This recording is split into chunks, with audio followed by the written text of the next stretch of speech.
Good morning, children. We are in the last part of the chapter haloalkenes and haloarenes. In today's chapter, we are going to discuss a few compounds that were left out, and that is carbon tetrachloride. Okay? Now, see, carbon tetrachloride is the common name. Its IUPAC name is 1,1,1,1 tetrachloromethane. It is prepared by the chlorination of methane and by the action of chlorine on CH2 in the presence of aluminium chloride as a catalyst. So what is the reaction? The reaction takes place in this way.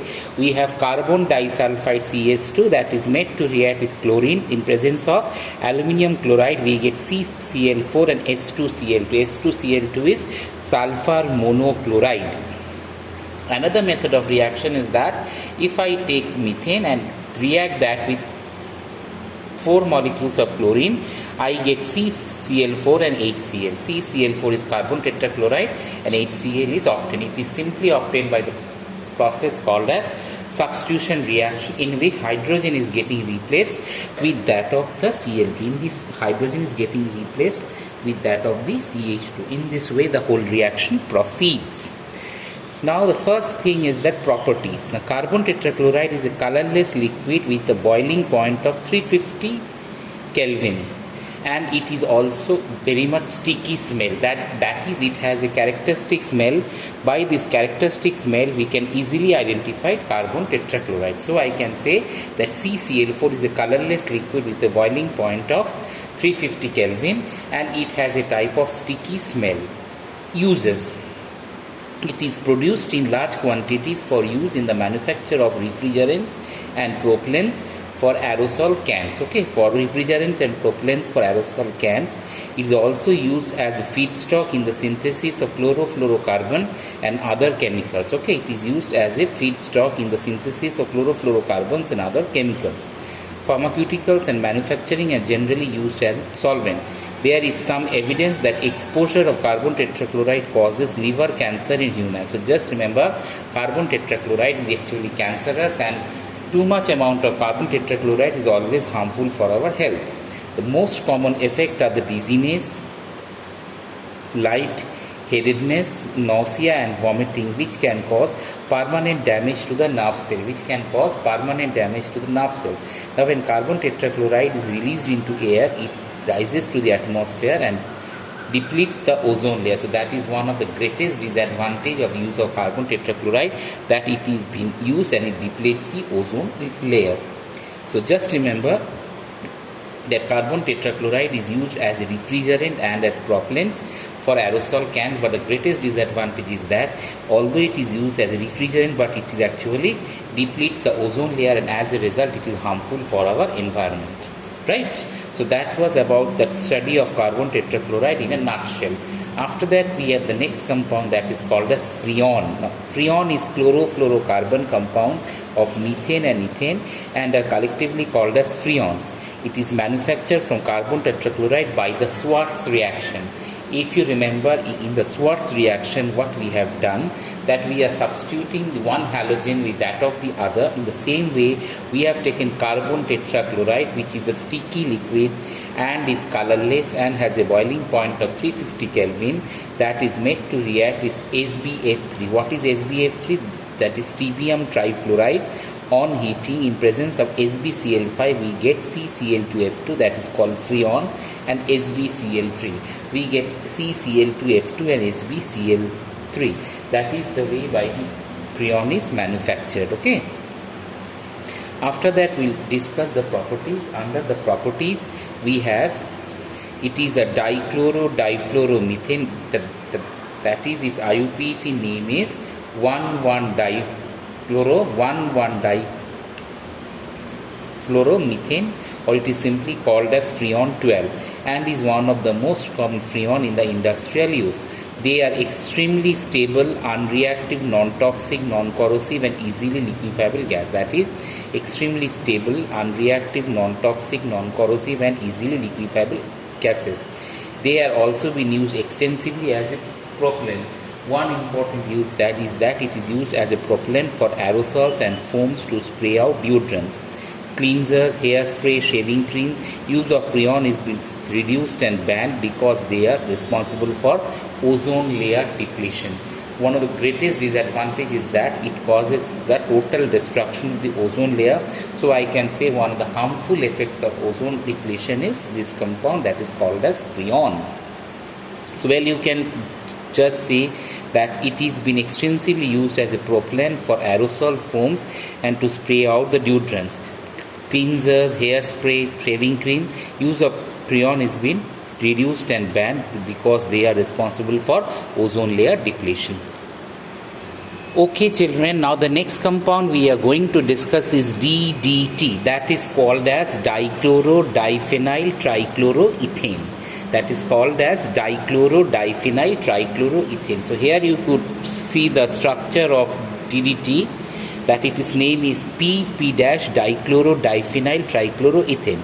It is a white powder insoluble in water. The first important property is that it is a white powder which is insoluble in water but soluble in oil. It is used as an insecticide. It results in pollution due to its extreme stability. It is non-biodegradable and many species of insect develop resistance. See, first of all, DDT was developed as insecticide, but nowadays many of the insects, they have developed resistance to DDT, and as a result it was also discovered to have high toxicity in fishes. So when DDT is being sprayed in water bodies, it might kill the insect, but it is also becoming toxic to fishes. So that is one of the bad effect of DDT, the chemical stability of DDT and its fat solubility compound. The problem is, and that was the problem, hence DDT is not metabolized rapidly by animals. Okay, this is one of the major effect. Now see the structure of DDT. Here we have ethane. Ethane contains 2 of the carbons, right? As you could see, this is 1 carbon, this is the second carbon. In the first carbon we have 3 of the hydrogen replaced by Cl, so it is trichloroethane. Here we have phenyl ring with the Cl, here also we have phenyl ring with the Cl. So the name of the compound is dichloro-diphenyl trichloroethane. After that we are going to discuss some of name reactions. Okay students, now we are starting the name reaction, and the first name reaction we have over here is Sandmeyer's reaction. In Sandmeyer's reaction we have benzene disonium chloride that is been converted to chlorobenzene or bromobenzene or cyanobenzene on treatment with CuClHCl, CuBr-HBr or CuCN, KCN. Now we have this reaction benzene disonium chloride, that is benzene ring, N2Cl, that is made to react with Cu2Cl2 in presence of HCl. We are getting this compound that is called chlorobenzene, that is in the benzene ring one Cl is attached, and that is called as chlorobenzene, and nitrogen gas has been evolved out. Okay, in this way the whole reaction proceeds. Okay, that is benzene disonium chloride on being reacted with copper chloride in the presence of HCl, we are getting chlorobenzene plus nitrogen. After that we have N2Cl and it is made to react with CuBr2HBr.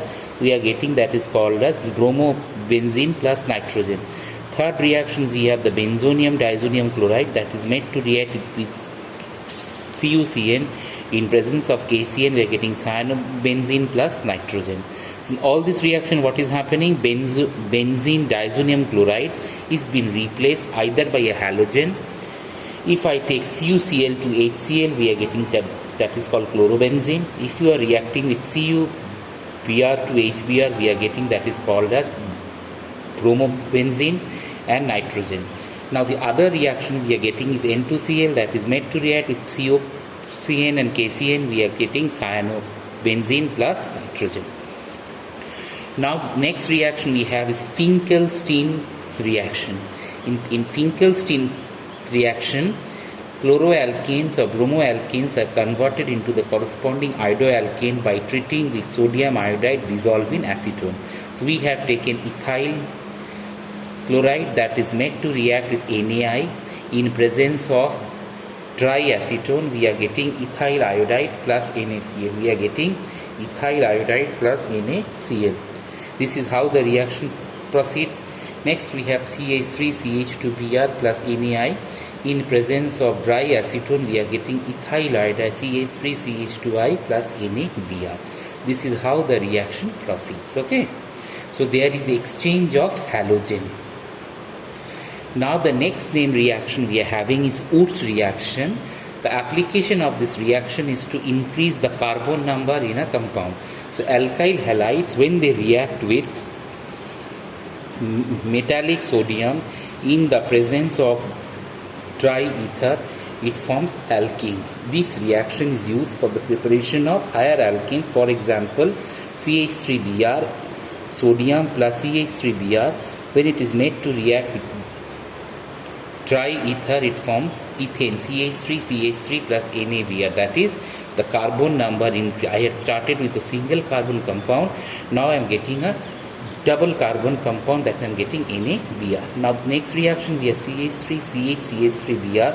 Again reacted two atoms of sodium in presence of Br CH3. We are getting CH3CH3CH3CH3, that is 2,3 dimethyl butane and sodium bromide. Wurtz reaction is only useful for the preparation of alkenes containing even number of carbon atoms and not for alkenes containing odd number of carbon atoms. Now we have the next reaction, that is Wurtz-Fittig reaction. In Wurtz-Fittig reaction, that is aryl halides is made to react with alkyl halides. In this reaction, what is happening? We have a aryl halide, we have an alkyl halide, we are reacting that in presence of sodium. So what is happening? The aryl and the alkyl group they attached and they form this compound. So in this case we have 1-chlorobenzene that is made to react with 1-chloromethane. In presence of sodium, NaCl is being removed and we get benzene ring with the CH, that is called as toluene. Other reaction, we have chlorobenzene with sodium plus ethyl chloride, dry ether. We are getting benzene ring with C2H5 plus twice NaCl. In this way the whole reaction proceeds. I am giving you a minute stamp, children. If you want to copy down the reaction, please copy it down. As you could see that the reaction proceeds like this. We have chlorobenzene in presence of sodium, ClCH3 in presence of dry ether. We are getting toluene and NaCl. Here we have chlorobenzene plus sodium plus ethyl chloride. It condenses and forms a benzene ring with a C2H5 plus NaCl. In this way the reaction proceeds. After that, children, we have the next reaction, that is called as Fittig reaction. In this reaction, two molecules of haloarenes combine with metallic sodium in the presence of dry ether to give diphenyl or biphenyl.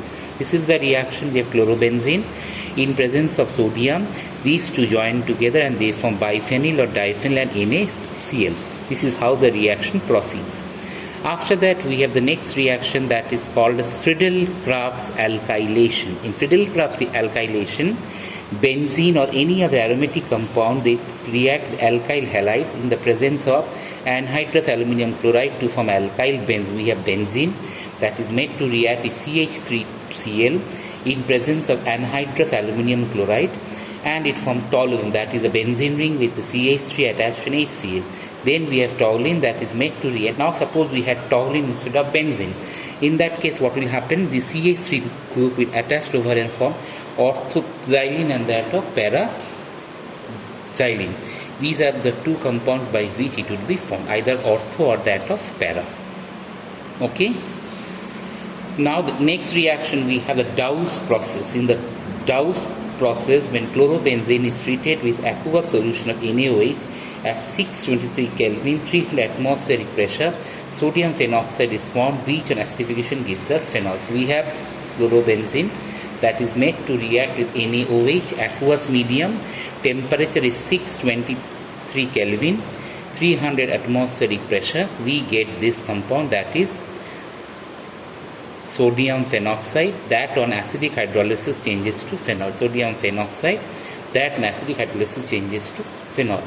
Now the next reaction, we have Huns-Dicker reaction. In Huns-Dicker reaction, what we have bromoalkane, which are obtained by this method by refluxing silver salt of fatty acid with Br2 or CCl4. We have RCOAg plus Br2 CCl4, RBr AgBr plus carbon dioxide. In this way the whole reaction proceeds. Here they have given you that we have silver propenium that is made to react with Br2 carbon tetrachloride. We get CH3CH2Br, AgBr plus carbon dioxide. In this way the reaction proceeds. Okay children, that was all for the day. In this way we just finish up this chapter, haloalkenes and haloarenes. Thank you.